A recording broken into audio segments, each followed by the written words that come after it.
میں گھر کے سارے کام کاج نمٹا کر اپنے کمرے میں آئی تو تقریباً رات کے 12 بج رہے تھے۔ میرے پیچھے پیچھے میری بھابھی بھی کمرے میں آ گئیں۔ میں ان کو دیکھ کر حیران ہوئی۔ وہ نئی نویلی دلہن تھیں، جبھی میری اور ان کی زیادہ دوستی بھی نہیں ہوئی تھی، اسی لیے میں ان کی طرف سوالیہ نظروں سے دیکھنے لگی تو وہ بولیں، مانو تم نے جو سوٹ پہنا ہے وہ بہت ہی خوبصورت ہے، کیا تم مجھے یہ سوٹ دے سکتی ہو؟ کل میں اپنے گھر جاؤں گی تو یہی پہن کر جاؤں گی۔ بھابھی کی بات سن کر میں حیران رہ گئی، کیونکہ ان کی شادی کو ابھی ہفتہ ہی ہوا تھا۔ ان کے پاس کپڑوں کی کوئی کمی نہیں تھی، بلکہ ایک سے بڑھ کر ایک خوبصورت جوڑا موجود تھا، اور جو کپڑے میں پہنی ہوئی تھی وہ نہ صرف پرانے تھے بلکہ میں انہیں کل سے پہنے ہوئے تھی، اسی لیے وہ پسینے سے بھی شرابور تھے۔ میں نے حیرانی سے کہا، بھابھی آپ اس جوڑے کی بات کر رہی ہیں؟ اس میں تو کچھ بھی ایسا خاص نہیں ہے، جبکہ آپ کو بری میں بہت اچھے جوڑے ملے ہیں، آپ ان میں سے کوئی کیوں نہیں پہن رہی؟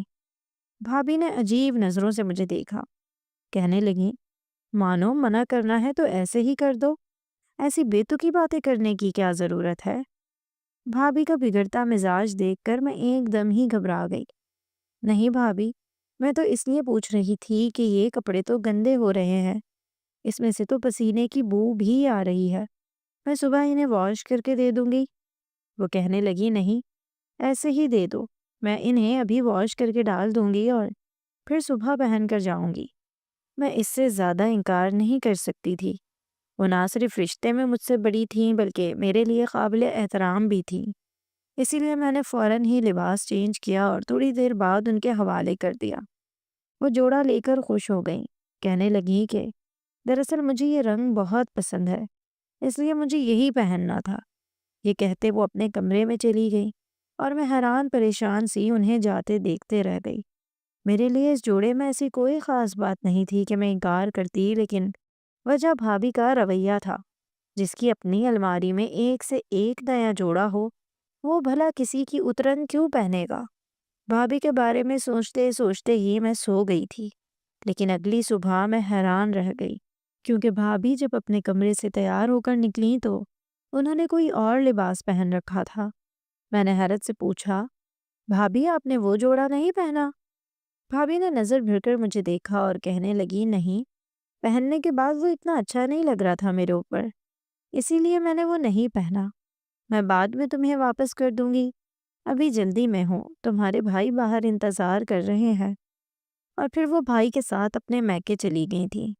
اماں بھی وہیں موجود تھیں، میری بات سن کر حیران ہوئی، پوچھنے لگیں کس جوڑے کی بات ہو رہی ہے، اور پھر جب میں نے اماں کو رات والی بات بتائی تو وہ بھی چونک گئی، کہنے لگیں، عجیب بات ہے کہ اپنے اتنے نئے کپڑے رکھ کر اسے تمہارے پرانے جوڑے کی کیا ضرورت پڑ گئی تھی؟ کہیں ایسا تو نہیں کہ اپنے میکے میں ہمیں بدنام کرنا چاہتی ہو؟ اماں اپنی سوچ کے حساب سے دور کی کوڑی لے کر آئی تھیں۔ میں نے فوراً کہا، کیا ہو گیا ہے اماں، ایسے کیوں کریں گی وہ؟ اور اب اس بات کو جانے دیں، بھائی کے سامنے کوئی ایسی ویسی بات نہ کریے گا۔ آپ کو تو پتا ہے نا کہ کتنی محبت سے رخصت کروا کر لائے ہیں وہ زرینہ بھابھی کو۔ ایسا نہ ہو کہ ہماری کسی بھی بات کی وجہ سے گھر میں جھگڑے شروع ہو جائیں۔ اور اماں میری بات پر سر ہلا کر رہ گئی تھی۔ دراصل بھائی نے زرینہ بھابھی سے محبت کی شادی کی تھی اور ہم سب کی مرضی کے خلاف جا کر انہیں رخصت کروا کر لائے تھے۔ مرضی کے خلاف اس لیے کیونکہ ہمارے پاس خاندان میں شادی کا رواج تھا، جو خاندان سے باہر شادی کرتا اسے خاندان سے نکال دیا جاتا، اور اماں ایسا ہرگز بھی نہیں چاہتی تھیں، کیونکہ اگر ہمیں خاندان سے باہر نکالا جاتا تو میرا وہ رشتہ جو میری چچی کے بیٹے سے طے تھا وہ بھی ختم ہو جاتا۔ یہ رشتہ بچپن سے طے تھا، اسی لیے اماں کو فکر تھی کہ بھائی کی غلطی کی وجہ سے کہیں مجھے بھی سزا نہ ملے، اور اماں نے بھائی کو صاف صاف انکار کر دیا تھا۔ لیکن بھائی نہ مانے اور کہنے لگے کہ میں زرینہ سے ہی شادی کروں گا۔ بھائی اماں کے اکلوتے بیٹے تھے، اسی لیے اماں بالآخر ان کے آگے ہار مان گئیں۔ چاچا چاچی کو بلا کر ساری بات بتائی گئی۔ چاچی تو خوب غصہ ہوئی، لیکن چاچا کہنے لگے کہ بھائی کی سزا بہن کو کیوں دی جائے گی، ہم اپنے نوید کی شادی مانو سے ہی کریں گے۔ میرا اصل نام تو مہنور تھا، لیکن سب پیار سے مجھے مانو پکارا کرتے تھے، اور یہ سن کر اماں کو تسلی ہو گئی تھی۔ پھر اماں اور میں خود زرینہ بھابھی کے گھر رشتہ لے کر گئے تھے، لیکن وہ لوگ ہمیں کچھ خاص پسند نہیں آئے تھے۔ زرینہ بھابھی کی 3 اور بہنیں تھیں اور ایک بھائی تھا جو کافی آوارہ قسم کا تھا۔ بہنیں تینوں ہی بہت تیز نظر آ رہی تھیں۔ ان کی اماں کے مزاج بھی کچھ عجیب سے تھے۔ شادی کو لے کر انہوں نے کافی ساری شرطیں بھی رکھی تھیں، اور جس میں سے ایک شرط اوپر علیحدہ پورشن بنا کر زرینہ بھابھی کو دینا تھا۔ اماں کو یہ شرط کچھ سمجھ نہیں آئی تھی، کیونکہ گھر میں زیادہ لوگ نہیں تھے، صرف میں، اماں اور بھائی، اور نیچے پہلے ہی کافی بڑا گھر تھا، تو پھر انہیں اوپر علیحدہ پورشن کی کیا ضرورت تھی؟ اور پھر پورشن بنانے میں کافی سارے پیسے بھی لگتے، لیکن بھائی کے خاطر اماں خاموش ہو گئیں۔ اور جب بھائی کو زرینہ بھابھی کے گھر والوں کی شرط کے بارے میں بتایا گیا تو انہیں کوئی اعتراض نہ ہوا۔ بھائی نے ایک اور نوکری کی، کمیٹیاں ڈالی، اور پھر اوپر کا پورشن بنوانا شروع کر دیا۔ اماں کو اس بات پر خاصا اعتراض تھا، لیکن بیٹے کے آگے وہ پھر خاموش ہو گئی تھیں۔ کچھ میں نے انہیں سمجھا بجھا کر خاموش کروا دیا تھا۔ جلدی جلدی اوپر کا پورشن تیار ہوا، تقریباً 2 مہینے لگ گئے، اور پھر جب شادی کی تاریخ لینے گئے تو ایک نئی شرط سامنے تھی کہ زرینہ اپنے سارے کپڑے خود خریدے گی۔ جو آپ کی طرف سے آئیں گے اس کے بھی آپ ہمیں پیسے دیں۔ بری کا سامان زرینہ نے خود ہی اپنی پسند کا لینا ہے، کیونکہ پہننا اس کو ہے۔ لیکن یہ بات اماں کو کچھ نامناسب لگی تھی، کیونکہ یہ بات دنیا کے دستور کے بالکل مخالف تھی۔ اماں کہنے لگیں، جو جوڑے آپ لوگوں نے لینے ہیں وہ آپ اپنی مرضی کے لے لیں، لیکن میں اپنی بہو کے لیے کچھ چیزیں اپنی پسند کی بھی لینا چاہتی ہوں۔ مگر زرینہ بھابھی کے گھر والے نہ مانے۔ وہ خود تو خاموش بیٹھی رہتی تھی، لیکن ان کی اماں اور بہنیں بڑھ چڑھ کر بولتی تھیں۔ سر پر باپ کا سایہ نہیں تھا، اس لیے ان کی ماں ہی بڑی تھی، اور ہماری طرف بھی ایسا ہی تھا۔ ہمارے سر پر بھی ابا کا سایہ نہیں تھا، لیکن ہماری طرف سے اماں سے زیادہ بھائی کی چلتی تھی، شاید اس لیے کہ گھر کے کفیل وہی تھے، وہی کما کر لاتے تھے، اور میں اور اماں انہی کی بات سنتے تھے۔ جب بھائی کو اس بارے میں پتہ چلا تو ایک بار پھر انہوں نے لفافے میں رقم بھر کر اماں کے ہاتھ میں تھمائی اور کہنے لگے، اگر زرینہ اپنی مرضی کے کپڑے لینا چاہتی ہے تو لینے دیں، آپ کیوں اعتراض کر رہی ہیں؟ اور یوں بھائی کی شادی پوری طرح سے زرینہ بھابھی اور ان کے گھر والوں کی شرطوں کے مطابق ہوئی تھی۔ ان سب چیزوں میں اتنا پیسہ خرچ ہو گیا تھا کہ اماں چاہتی تھی شادی سادگی سے ہو جائے، مگر یہاں بھی ان کی شرطیں آڑے آئیں، اور نہ صرف دھوم دھام سے شادی کی گئی بلکہ حق مہر کے نام پر بھی 10 تولہ سونا رکھوایا گیا۔ یہ ہماری حیثیت سے کہیں زیادہ تھا، لیکن بھائی نے پھر زرینہ بھابھی کی محبت میں ہتھیار ڈالے، اور آخری وقت پر حق مہر جو پہلے 50,000 طے ہوا تھا اس سے بدل کر 10 تولہ سونا رکھ دیا گیا۔ اماں کے تو مزاج بہت ہی زیادہ بگڑ گئے تھے، غصہ ان کے سر پر سوار تھا۔ چاچی بھی اس بات پر بہت برہم ہوئی تھی۔ ان کا کہنا تھا کہ اس لڑکی نے تو آنے سے پہلے ہی اپنے رنگ دکھا دیے ہیں، بعد میں بھلا بتاؤ یہ کیا کرے گی؟ لیکن میں نے جیسے تیسے اماں کو خاموش کروا دیا تھا، اور یوں زرینہ بھابھی رخصت ہو کر ہمارے گھر چلی آئی تھی۔ حق مہر والی بات پر جو بدمزگی ہوئی تھی، اس کے بعد اماں کا مزاج تو پوری طرح سے خراب ہو چکا تھا۔ البتہ میں ہی تھی جو بھابھی کا خیال کر رہی تھی، اور پھر انہیں ان کے کمرے تک چھوڑ کر آئی تھی۔ خاندان میں ہر طرف بھابھی کی خوبصورتی کے چرچے ہو رہے تھے۔ یہ بات سچ تھی کہ وہ بے انتہا خوبصورت تھی۔ جس نے بھی انہیں دیکھا ان کی بے انتہا تعریف کی۔ اماں اور بھائی کی پسند کو داد بھی دی۔ کچھ خاندان والوں نے ہمیشہ کے لیے ہم سے کنارہ اختیار کر لیا، تو کچھ نے بھائی کی پسند سمجھ کر اسے قبول کر لیا۔ نوید بھی شادی میں شریک تھے، وہ بھی میرے آگے پیچھے تھے، ہر بات پر میرا خیال کر رہے تھے، اور میں شرمندہ سی ہو رہی تھی۔ نوید کے میرے قریب آنے پر مجھے ہمیشہ بہت شرم آتی اور میں دور بھاگا کرتی تھی، مگر ان کا کہنا تھا کہ اب تو تمہارے بھائی کی شادی ہو گئی ہے، اس لیے اب ہماری ہی باری ہے۔ وہ اسی طرح ساری شادی میں مجھے تنگ کرتے رہے تھے۔ بھابھی رخصت ہو کر آئیں تو گھر میں ایک رونق سی لگ گئی۔ رشتہ داروں نے آنا جانا شروع کر دیا۔ بھائی چھٹیوں پر تھے، اس لیے تھوڑا شور شرابہ ہونے لگا تھا۔ سارا دن بھائی اور بھابھی نیچے رہتے، لیکن رات ہوتے ہی وہ اوپر اپنے پورشن میں چلے جاتے۔ زرینہ بھابھی کا رویہ ہمارے ساتھ کافی بہتر تھا۔ اس لیے اماں کے سارے گلے شکوے دور ہو گئے تھے۔ اماں کہنے لگیں چلو جو ہوا سو ہوا، کم سے کم زرینہ خود تو عادت مزاج کی ٹھیک ہے نا، بس یہی بہت ہے۔ اماں اپنے بیٹے کو خوش دیکھنا چاہتی تھیں، اسی لیے وہ ساری پرانی باتیں بھول گئیں۔ زرینہ بھابھی نے خریداری بھی بہت اچھی کی تھی، اسی لیے اماں کو یہ افسوس نہیں تھا کہ پیسے دے کر پیسے ضائع ہوئے، بلکہ وہ سب کچھ بہت اچھا ہی خرید کر لائی تھی۔ ایک ہفتے کے اندر اندر بھائی کی نوکری شروع ہوئی اور گھر واپس معمول پر آنے لگا۔ بھائی کی نوکری شروع ہونے کے بعد زرینہ بھابھی نے زینہ اترنا ہی چھوڑ دیا۔ انہوں نے اپنا باورچی خانہ بھی اوپر الگ ہی کر لیا تھا۔ ان کا کہنا تھا کہ وہ اپنے حساب سے اپنی زندگی گزارنا چاہتی ہیں۔ اماں کو اس بات پر اعتراض تھا، لیکن پھر بھائی نے ایک بار پھر درمیان میں آ کر اس معاملے کو حل کر دیا تھا۔ بھائی کہنے لگے اماں میں دیر سے آتا ہوں، اب زرینہ کہاں آدھی رات کو نیچے اتر کر آئے گی، میرے لیے کھانا بنائے گی، روٹیاں ڈالے گی، پھر آپ لوگ بھی شور شرابے سے اٹھ جائیں گے۔ بہتر یہ ہے کہ وہ اوپر ہی کام کر لے۔ پھر آپ کو تو پتا ہے کہ میں دو تین دن کے لیے دوسرے شہر بھی جاتا ہوں، تو اس دوران وہ اپنے میکے چلی جایا کرے گی، اس طرح گھر میں سکون رہے گا۔ بھائی کی بات پر ایک بار پھر اماں خاموش ہوئیں اور گھر کی روٹین ایسے ہی شروع ہو گئی۔ اب بھابھی اپنا کھانا بناتی، اوپر رہتی، کبھی کبھی بھائی کے ساتھ نیچے اترتی اور تھوڑی دیر بیٹھ کر پھر واپس چلی جاتی۔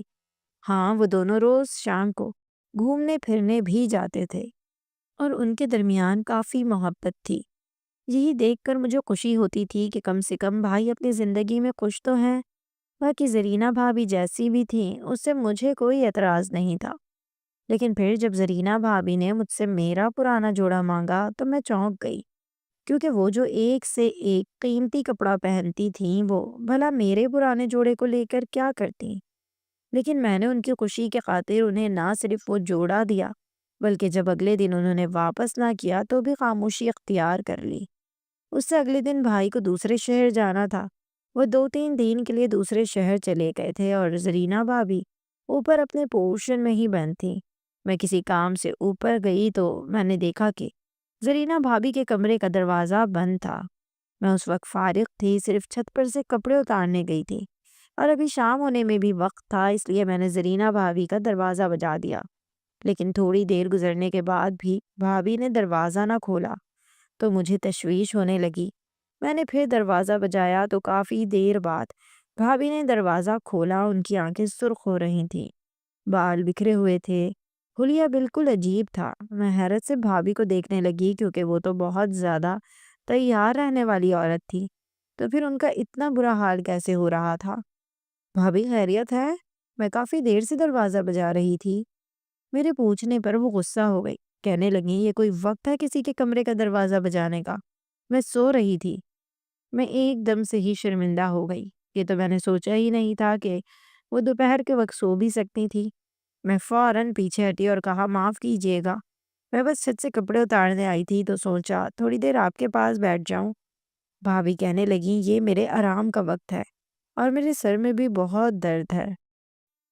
یہ کہتے انہوں نے کمرے کا دروازہ واپس زور سے بند کیا تھا اور اندر سے کنڈی چڑھا دی تھی، اور میں اپنی جگہ ہکا بکا رہ گئی تھی۔ وہ جو بھائی کے سامنے بے انتہا خوش اخلاق بنتی تھی، بھائی کے پیچھے ان کا رویہ کچھ عجیب سا ہی تھا۔ میں نے چھت سے کپڑے اتارے اور نیچے واپس آ گئی۔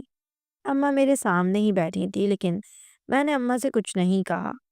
پہلے ہی زرینہ بھابھی کو لے کر انہیں بڑے مسئلے مسائل تھے، اب اگر میں کچھ کہتی تو بات کا پتنگڑ بن جاتا، اور میں بھائی کا گھر نہیں خراب کرنا چاہتی تھی، اسی لیے میں خاموش ہو گئی۔ کپڑے جما کر الماری میں رکھنے لگی تو مجھے اپنے جوڑے کا خیال آیا۔ میرے پاس زیادہ کپڑے نہیں تھے، 3-4 ہی تو سوٹ تھے جنہیں میں بدل بدل کر پہنا کرتی تھی۔ ان میں سے بھی ایک بھابھی لے گئی تھی اور واپس بھی نہیں کیا تھا۔ میں سوچ رہی تھی کہ ان سے دوبارہ مانگوں یا پھر خاموش ہو جاؤں۔ پھر یہ سوچ کر میں نے خاموش ہونا مناسب سمجھا کہ 1-8 دن میں وہ خود ہی واپس کر دیں گی۔ میں نے کپڑے سمیٹنے کے بعد رات کا کھانا بنانا شروع کیا تو چاچا کے پاس سے فون آ گیا۔ میں نے چاچا کا نمبر دیکھا تو فون خود اٹھانے کی بجائے اماں کے حوالے کر دیا۔ فون سن کر اماں کے چہرے کے رنگ اڑنے لگے تھے، ماتھے پر پسینہ چمک رہا تھا، اور ان کی گھبراہٹ دیکھ کر میرا دل بیٹھنے لگا تھا۔ جیسے ہی اماں نے فون بند کیا وہ رونے لگی۔ اماں بتاؤ تو صحیح کیا ہوا ہے؟ میں گھبرا کر اماں کے پاس ہی بیٹھ گئی۔ نوید نوید کا ایکسیڈنٹ ہو گیا ہے۔ تمہارے چاچا کا فون تھا، وہ اسپتال میں ہے، اس کی حالت ٹھیک نہیں۔ اماں کی بات سن کر تو میں بھی زار و قطار رونے لگی۔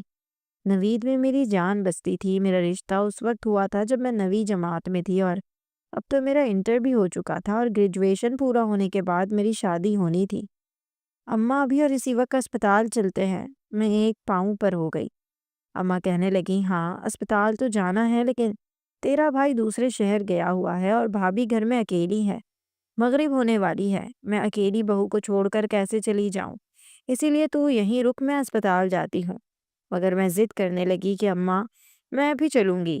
اماں نے میری شکل دیکھی، انہیں اندازہ تھا کہ مجھ پر کیا گزر رہی ہے، اسی لیے وہ زرینہ بھابھی کو آوازیں دینے لگی۔ تھوڑی دیر بعد زرینہ بھابھی سیڑھیاں اتر کر نیچے آئیں تو چہرے پر بڑی بیزارگی سجائی ہوئی تھی۔ جی اماں، بولے کیا بات ہے؟ ان کے انداز میں بڑی رکھائی تھی۔ اماں نے اس وقت حالات کو مد نظر رکھتے ان کی بیزارگی کو نظر انداز کیا۔ بیٹی، نوید کا ایکسیڈنٹ ہو گیا ہے اور ہم دونوں کو اسپتال جانا ہے۔ کیا تم اکیلی رہ جاؤ گی؟ اماں کی بات سن کر وہ ایک دم ہی اچھل پڑی۔ کیا کہہ رہی ہیں آپ؟ نوید کا ایکسیڈنٹ ہوا ہے؟ بچ گیا یا مر گیا؟ ان کی اس بات پر میرے دل پر جیسے چھریاں چل گئیں۔ بھابھی، آپ کیا کہہ رہی ہیں؟ دعا کریں اسے کچھ نہ ہو اور وہ جلدی ٹھیک ہو جائے۔ میں نے پہلی بار تڑپ کر بھابھی سے بات کی تو انہوں نے عجیب سی نظروں سے مجھے دیکھا۔ کہنے لگیں، برا نہ مانو، میں بس اس لیے کہہ رہی ہوں کہ آج کل بہت برے برے حادثات ہو رہے ہیں، بچنے کا امکان بھی کم ہی ہوتا ہے۔ میں دعا کروں گی سب ٹھیک ہو جائے گا۔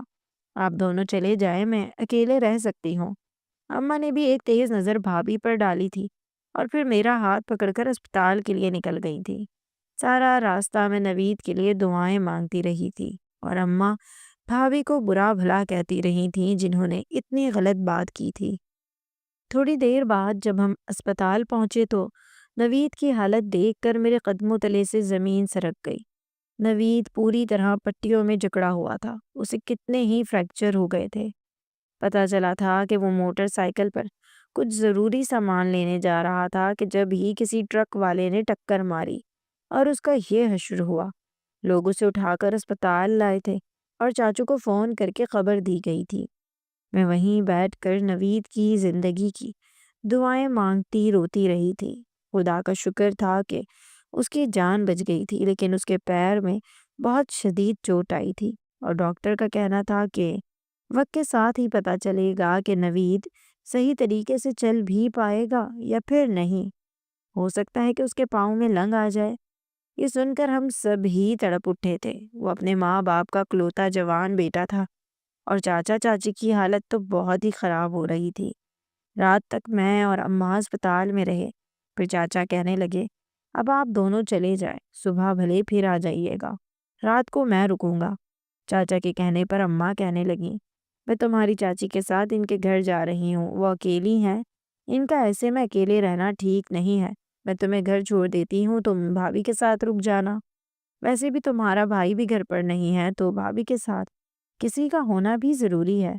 پھر اماں، میں اور چاچی ایک ہی رکشے میں بیٹھ گئے۔ اماں نے مجھے گھر کے دروازے پر اتارا، کہنے لگیں، اکیلے سونے کی ضرورت نہیں ہے، یا تو اوپر زرینہ کے پورشن میں چلے جانا یا اسے نیچے بلا لینا۔